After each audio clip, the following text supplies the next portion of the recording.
Hey everyone, in this video I'm going to show you how to import data into your CRM. For importing data into your CRM, it needs to be either for your contacts, companies, or opportunities. So let me show you the process of how to do that.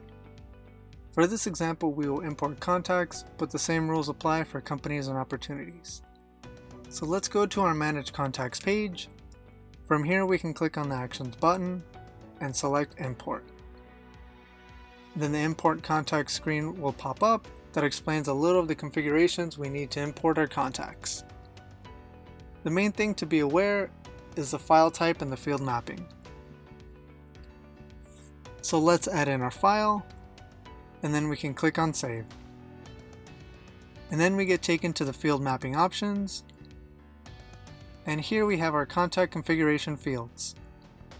To line up the import file, we can select the correct options that correlate to the field. For example, we will select the first name for first name, last name for last name, and you can go down to phone and email and do the same. Then we click Save, and based on that, it will match the rest of the contacts from the file to what you selected. And then as you can see, the contacts have been added to the contacts grid correctly under the right categories. If you want to edit or delete the contact, you can also do that in the Actions column, and that about wraps it up.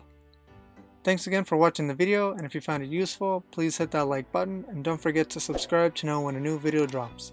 Thanks again, and we'll see you in the next one.